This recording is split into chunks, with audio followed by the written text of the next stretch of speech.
پولیس سره درخواست کوم راشه ما سره دا خبره لګه ومنئ په کومه معاشره کې په کوم کور کې په کوم کلي کې په کومه محله کې د ټیک ټاک هلک مړ شو د ټیک ټاک جنۍ مړه شوه چې هغې به خپل بدن خلکو ته ښوو ای مولانو جنازه یې مه کوئ جنازه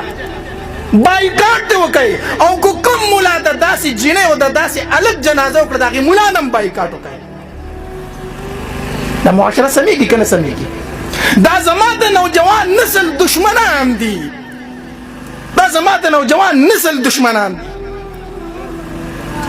تا ته پته ده چې په پلانکي کور کې داسې جنۍ ده چې هغه په ټیک ټاک باندې خپل بدن سړو ته ښیي د دغې کور سره غم خادي پرېږدوئ په دې کې ګناه نشته دی هغه سړی د خپل کلي نه وباسئ حدیث مبارک کې راځي مینه به هم د الله د وجې نه کوي او بغض به هم د الله د وجې نه کوي داسې خلکو سره غم خادي به نه کوو انشاءالله دا زما د نوي نسل دا زما د نوجوان نسل دشمنان دي الله دې زمونږ په حال باندې رحم وکړي الله دې زمونږ په حال باندې رحم وکړي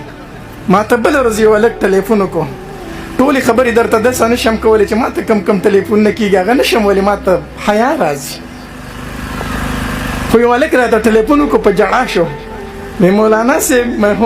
وی زه مجبوره په دې باندې یم چې زه خودکشي وکړم ځان وجنم ما هلکه وجه څه ده ولې وی مولانا صاحب زه چې په موبایل کې ویډیوګانې وګورم او بیا د مور سره کینم نو زه د مور هغې اندامونو ته ګورم قسم په الله کو دروغ درته وایم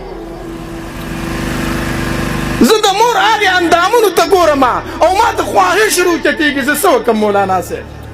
زه د خور سره کینم زه د خور هغې اندامونو ته ګورم او مولانا صاحب د خطرې خبره دا ده چې اوده شمه نو کله په خوب کې د مور سره نعوذ بالله بدکاري کوم او کله د خور سره بدکاري کوم دا ولې دا د ویښې هغه تلوسې دي بیا په خوب کې راځي راشئ علماو پاسئ د دې پلیتۍ جنګ شروع کوي د دې خلاف ستا د بچي سره موبایل دی موبایل او دی یوازې په کمره کې ناست دی او دته یوه جنۍ مخې ته راله هغه ورته خپل اندام جدا جدا ښیي دا کومه زنانه چې په موبایل کې وه دغه زنانه خو د ده مور هم ده دا کومه زنانه چې په موبایل کې وه دغه زنانه خو د ده په کور کې د خپله خور هم ده چې هغې ورته د خپل اندامونه وښودل ده چې په دې مور باندې نظر لګي د هغې سره هم دغه اندامونه دي کوم طرف ته روان یو وجاړو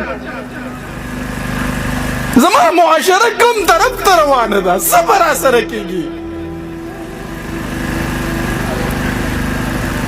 الله دا بچي د خدای دپاره علماو ته ورکړئ دا علماو ته ورکئ دا موبایل د کشرانو بچو له مه ورکوئ تباه کېږي درنه